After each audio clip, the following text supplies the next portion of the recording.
Hey everyone, this is Kevin with Die Hard Discipleship, where the rubber meets the road with your faith in God. Thank you for joining me today. We're continuing the series in the study of the flood, and today we're going to go over Mount St. Helens, the environment before and after the flood, and the ice age. So please stick with me as we go through this. So I really appreciate you all joining. It's been great. It's been a great subject. We're just going through the stories of Genesis and bringing out more, looking at Christ in each one, and also going through and looking at the validity of each story to show that these things could happen and they've been written about not only in the Bible, but outside the Bible. And so we're going to start with this Mount St. Helens. Um, we get a great glimpse of what happened during the flood when we look at things like Mount St. Helens. Mount St. Helens is a small catastrophe that happened in 1980 here in Washington or near Washington, and we get a glimpse of the past through some of these lessons that we learn. And so some of the differences and things we'll look at the Mount St. Helens versus the flood, but Mount St. Helens obviously was not on the global scale that the flood was. The flood was, like I've talked about before, flood was global. This thing was all around the world. Mount St. Helens is one little small part in Washington that did affect states around it and areas around it, but uh, was not on the same level as the flood was. So that is one big difference. But what happens is we can get a picture of what happened during that flood at that time. And so it's pretty awesome. We can look at some of the water related processes, the products, some of the geological changes. And during Mount St. Helens, during this, it was only 45 years ago, 1980. And we see that after that, we see a small scale of the Grand Canyon formed because of Mount St. Helens. All these little things, whether they're sediments or rocks or water or petrification of trees and wood and things. And so there's a lot of things going on with these small little catalysmic events that have occurred in the world that we can look at and go, wow, that is actually possible. And so with that, I told you some of the things that are forming. There was a small little Grand Canyon formed because of this earthquake, because of this volcanic eruption. And it affected the whole area. It affected the weather system and the environments on a smaller scale than what happened in the flood. And some of the things we saw is there was a small picture of the Grand Canyon there of when the water ran out and how it formed. It's pretty awesome to see. And there's wood petrifying, actually. We're these people that you're taught that petrification of wood and coal and oil takes millions and millions of years, but it's a lie. It's a lie. It doesn't take millions and millions of years. We see off of Mount St. Helens that we're seeing wood petrified. Seeing things, the coal starting to form. And it's only been 45 years. So because of some of these cataclysmic events, we can see some of these processes be speeded up and happen. And we can say, yeah, that is possible during the flood. It doesn't actually take a million, a billion years. It actually can happen overnight within a few years of the event. And so one of the things that occurred was this rapid deposition of sediments all over, up to 600 feet of sediments deposited quickly, similar to the global geological records. Some of the things we see with the tsunami type things going over the United States. It's the same kind of formations and things that happened during Mount St. Helens, which is pretty radical to see. And these things were carved in one afternoon. And they have this formation of a little Grand Canyon. There, these radioactive, radiometric dating that's supposed to be so accurate. And these volcanic rocks that, they're called dacites. They dated over 1 million years old, but they're only decades years old. So it's showing that these things are not millions and millions of years old, but these things are occurring because of not these phenomenons, but these events that occur. Also, you have this forest and log mat. It's a phenomenon, but you have, again, petrification of wood that's already occurring after 45 years. It doesn't take millions of years to get petrified trees.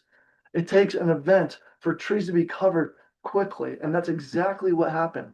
And it reminds me of the polystrate trees that they're finding all over the world, where they're trees upside down, and they're in the geological column, and they're going through supposedly millions and millions in different strata, but it's the same tree. It's the same tree. Wake up, scientists. Wake up, people that listen to these things. These things are occurring because of one event. One event.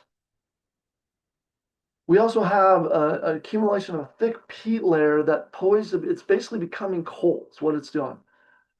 If it's buried by another eruption, it's going to become coal. Like there's no doubt about it. And they're seeing these formations, they're seeing these things that could only come about. It doesn't take millions of years old. It doesn't take forever. It doesn't take a long period of time. It's very, very quick. So that shows, if when you study these events, it shows that these things in the flood, it doesn't, again, our Earth, you could go back into my other videos and look at young Earth.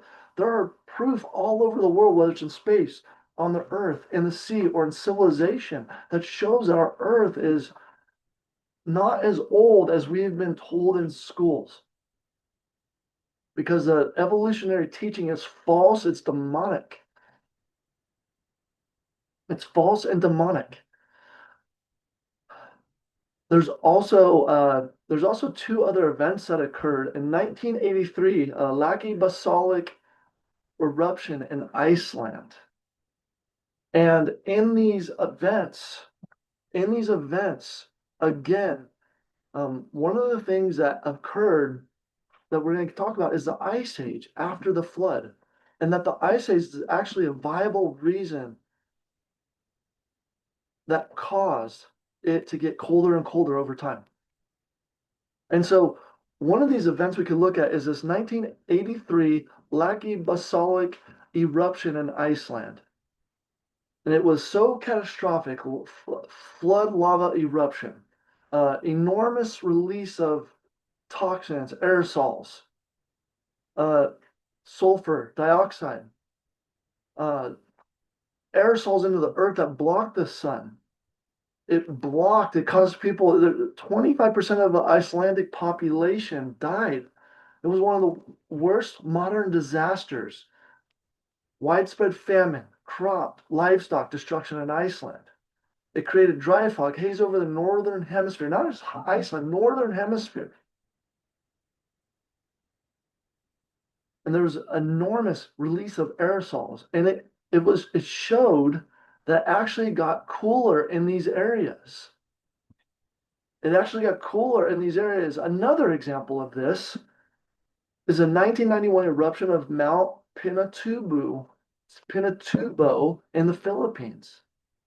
And what these show us is that when there was volcanic activity and these aerosols went into the earth, it caused a whole environmental change. It actually cooled the area down. Now, think about it. Now, these are small scale eruptions, small scale catalytic events. Now, when you have volcanoes all over the world blowing up because the water now has not only has it come from the springs in the earth, but now it's raining 40 days and 40 nights, and it's putting pressure on those, and those are blowing up, and the aerosols are going all over the world. It's causing it to get colder. And it's actually, I want to say a phenomenon, but it's actually been proven that these events could cause, because of the blockage of the sun for some time, because of the blockage of the sun, it can actually get colder. We're actually going to talk about Sodom and Gomorrah coming up in a couple months. And same thing happened with there. When there was an event with Sodom and Gomorrah, they did a test of that time of the Dead Sea that actually went down because there was no rain during Sodom and Gomorrah, and for years afterwards, because it was so devastating and things blocked the sun, things blocked the area around. So these events show us, and they're just small scales of the flood, that it can affect those areas tremendously. Now, if you take the flood, we have these volcanic aerosols that cause significant cooling all over the earth. So I want to talk about the water for a moment. The water's above the earth. I've talked about this before, but the waters were stored above the firmament, as Genesis 1:6 describes, in the form of a vast blanket of a visible water vapor producing a greenhouse effect. We've talked about this, that there was this water vapor. It says God sits above the waters. Let me read Genesis 1:7. God made the expanse and separated the waters which were below the expanse from the waters which were above the expanse. And it was so. So in Genesis 7, there says there's waters above the expanse. It also says in Psalm 148, 4 and 6, praise him, highest heavens, and the waters that are above the heavens. He has established them forever and ever. He has made a decree which will not pass away. He's made a decree that will not pass away. But it says that there's waters above the expanse. So there are scientists that believe there was an ice layer around the earth. And that does a couple things. It does many things, but two major ones. One, it blocks out the radiation of the sun.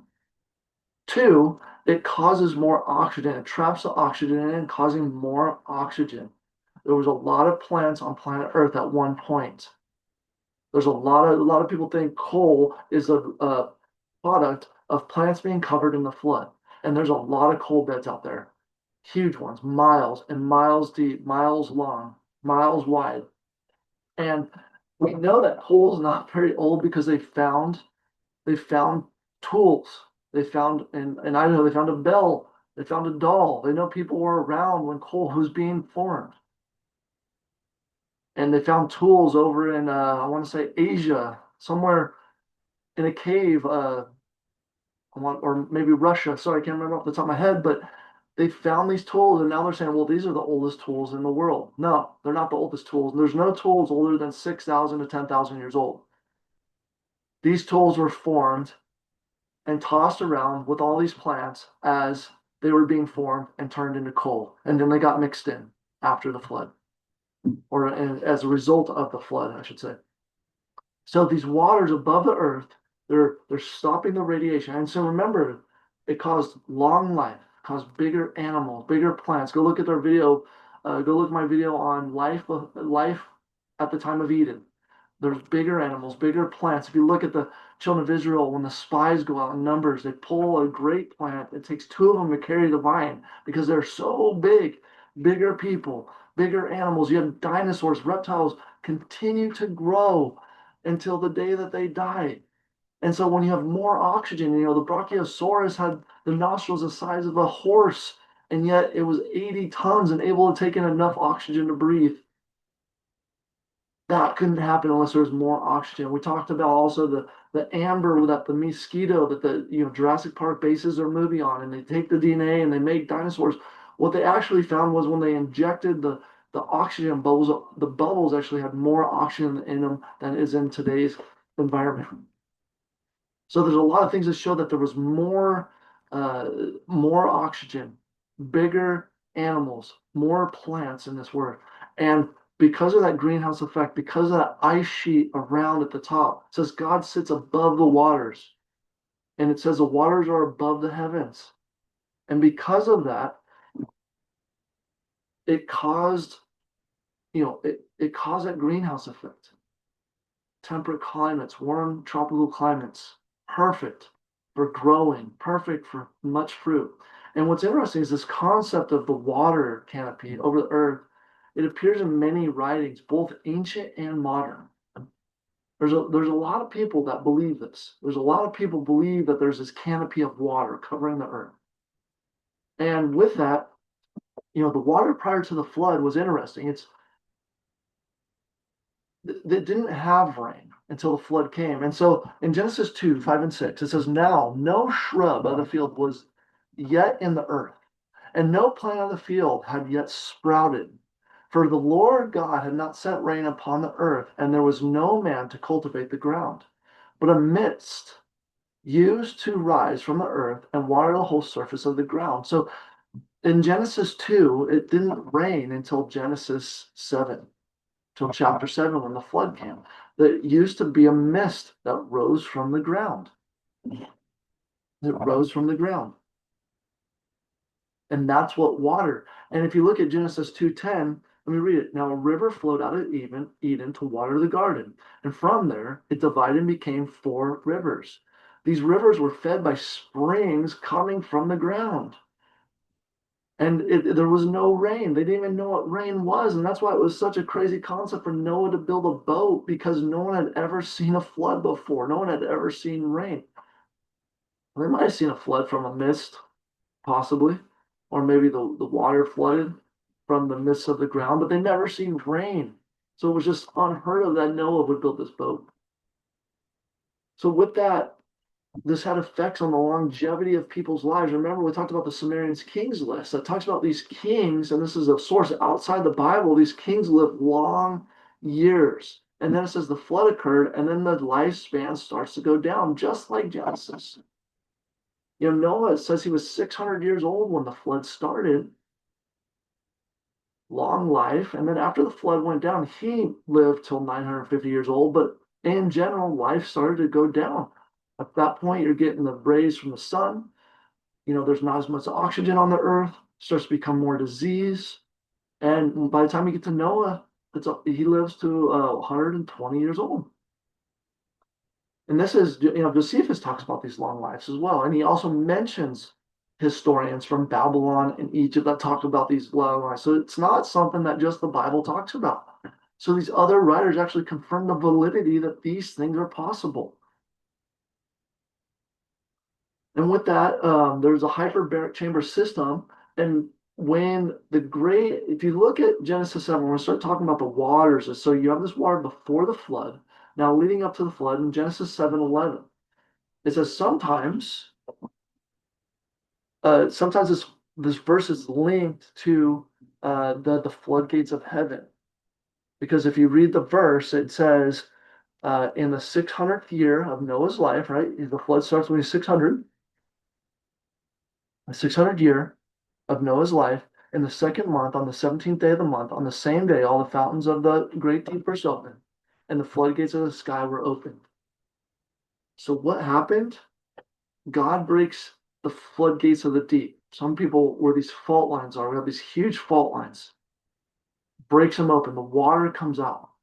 The water comes into the mountains, all the earth, all the land, starts putting pressure. And then boom, you have volcanic activity that shoots up, boom, melting, and the aerosols melting that vapor of water that comes down. That melts this vapor of water, this ice sheet that's around the earth that's causing that hyperbaric chamber system. The water then comes and falls for 40 days, 40 nights. The first time that they see rain. First time that they see rain, and it rains 40 days and 40 nights. We talked about the Texas floods last time, a couple ago. The Texas floods that recently occurred this year in July, it only took 2 days to flood and 26 people died. It didn't take much, and that was an unfortunate event. That was sad. That was unfortunate. That was hard for those families. But my point being is that it only took 2 days of rain to come down and flood, and now, you know, over 20 people passed away. This was a rainfall for 40 days and 40 nights with the waters coming out from the deep. This went 15 cubits above the highest mountain, it says. This gentleman built a boat that was longer than a football field, made for floating. Pretty interesting. And I want to give you an idea. Let's look at the Bible and talk about the water as it's flooding, or after the flood, or during the flood. Job 12:15 says the water inundated the earth. This water was all over the earth. It just took over. There was nothing. Everything was wiped out. The breath of life, every living thing that God created was gone, other than, you know, maybe bugs, sea animals, but every human, every animal that did not live in the water was gone. You know, it was totally destroyed. God's judgment, because he said he saw the wickedness of man's heart, and it was just evil continually. The intent of his heart was evil continually. And he had enough. He's done. See, he's got infinite patience He's got patience that will go for a long time, but eventually it runs out and says, I've had enough. Talks about there was violence there. It talks about the Nephilim and how the fallen angels came to sleep with daughters of men so that created these giants. Lots of violence, lots of immorality. People didn't, they forgot about God. They didn't care. They cared about their own thing. It says, just like in the days of Noah, men will be marrying and being given marriage. And they didn't understand until Noah got in the ark and the flood took them away. So it will be like when the Son of Man comes. So they didn't have anything to do with God. See, when we have more than enough, we forget to thank God. We forget to thank the one who gave it all to us. And there was evidence. There's evidence all over. There's dinosaurs, marine dinosaurs in the middle of the continents, the biggest ones. There's clamshells closed at the top of mountains. And not only that, they're huge, huge clamshells.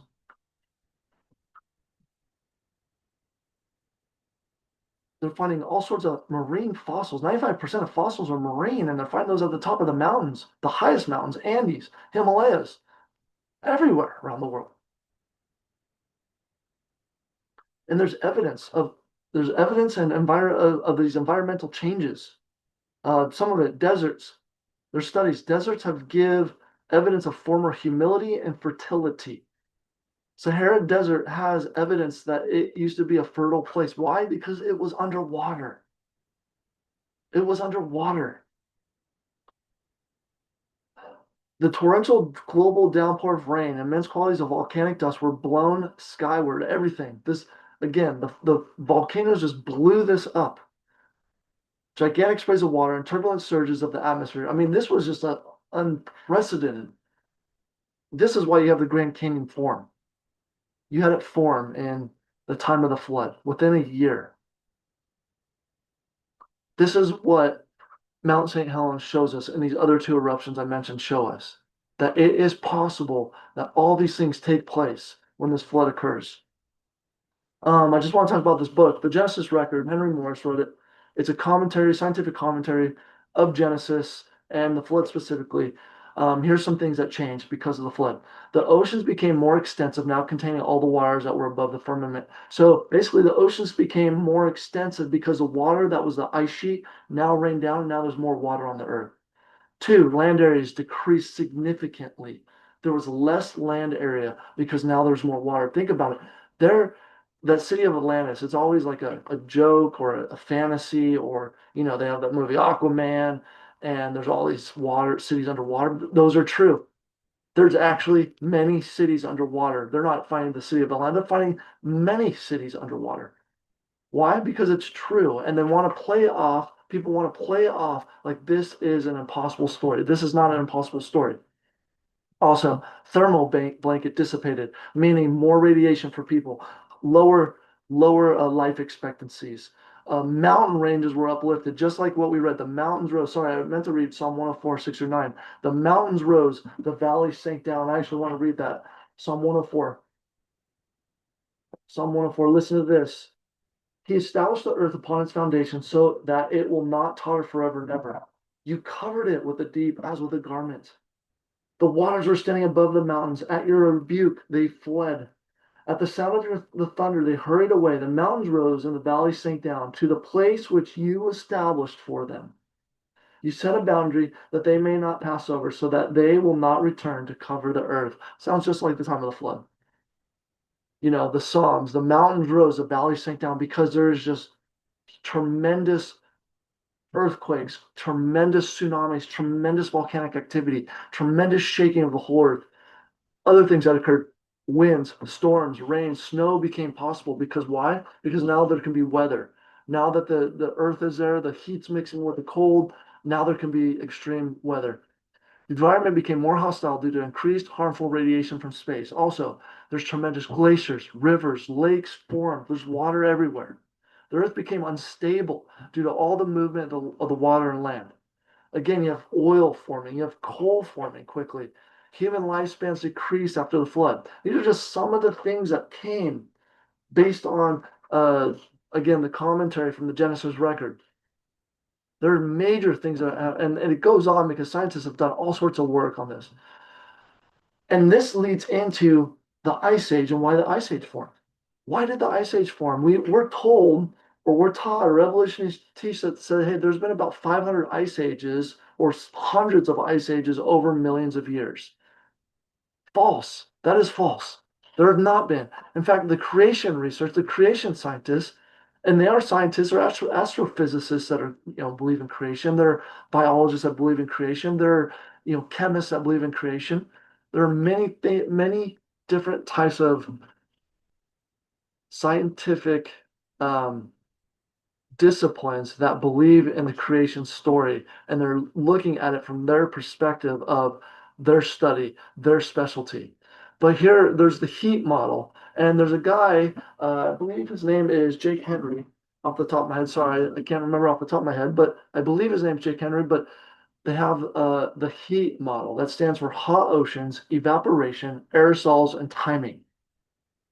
So because the volcanic activity is going on all over the world, the oceans are actually becoming hotter. And they know that when the ocean's warmer, there's actually more evaporation. So there's more evaporation. So with the hot oceans, the volcanic activity is going off. There's hotter oceans, molten lava is going to the oceans. It's heating it up. It's being, uh, it's because of the aerosols from the volcanic activity, now the ocean, there's more moisture in the air because there's more evaporation, and that in turn keeps summers cooler. And when you have summer after summer getting cooler and cooler, eventually it starts an ice age. And that's exactly what the creation scientists believe occurred from all that volcanic activity. The volcanic activity causes the aerosol to block the sun. Then, because it's warmer in the ocean, there's more evaporation, which causes more moisture in the air. And because the sun is being blocked, instead of rain, it's coming down as snow and just starts snowing summer after summer. And then obviously it gets cold in the winter. This causes the ice ages over time. This is one of uh, the best reasons for the ice age. They cannot, evolutionists cannot explain why there really is ice ages. There's not really a good explanation. They believe that the ice age lasted for about 700 years until the time of Abraham and Lot. What's interesting, there's a great book called The Remarkable Record of Job. And Job's got more references to cold, snow, ice, frost than any other book in the Bible. So at that time, it appears that Job could have lived around that time or towards the end of the Ice Age. Pretty interesting. Pretty interesting. That's because he mentions snow, ice, cold, frost more than any book. The other effects you get are these frozen mammoths. Now, there's a debate whether the mammoths froze all of a sudden and very quickly with food in their mouth, and that's a possibility. That could be a possibility that they did. They probably did get very cold very quickly at times, and supposedly they're standing up. But there are a lot of them. There are a lot of them frozen. They know this for sure. There's also, because now everything's becoming ice, it's taking the water out of the ocean, and they actually believe that the ocean went down 400 to 500 feet, which would expose now land bridges for people to migrate to other countries or animals to migrate to other countries, which is a fascinating thought. And I actually agree with it because, yes, if there's an ice age, it's all becoming snow, it's becoming snowpack, it's no longer in the ocean. The ocean is going down. And it's estimated that, yes, it went down about 400 to 500 feet because of that instance, because of what happened. What's interesting also is the glaciation in North America is reaching as far as Kansas. They can tell that there was glaciers as far as Kansas. That's a long, long way. Another thing to think through is polar ice caps. During the Ice Age, polar ice caps were many thousands of feet thick in places. During the Ice Age, although some argue that such thickness would take too long to form, thick ice can accumulate rapidly. If you look at Mount St. Helens, after the 1980 eruption, Mount St. Helens, The summit had no ice, but in the following years, ice rapidly built up, and today's summit glacier is hundreds of feet thick, showing that glaciers can actually form pretty quickly. Glaciers can form pretty quickly. So, there's a lot in this video, but again, the things of the past, the eruptions, Mount St. Helens, or um, Lac Basilic, or the eruption of Mount Pinatubo in the Philippines, these can show us it's a key to the past. And because some of these things have occurred in these small cataclysmic events, we can see that it's actually possible that this can occur on a global level in the flood. So thank you so much for joining. I hope this was helpful in giving you a history and solving some issues that maybe you've been wrestling with. If this video is helpful, pass this on, ring that bell, hit subscribe. Thank you so much. Next week, I'm going to be talking about the ark and the end times. What does the ark and the show us? What does the ark and Noah show us about the next coming of Jesus? So please join me for that episode. Thank you so much. This is Die Hard Discipleship, where the rubber meets the road with your faith and God. Thank you and God bless.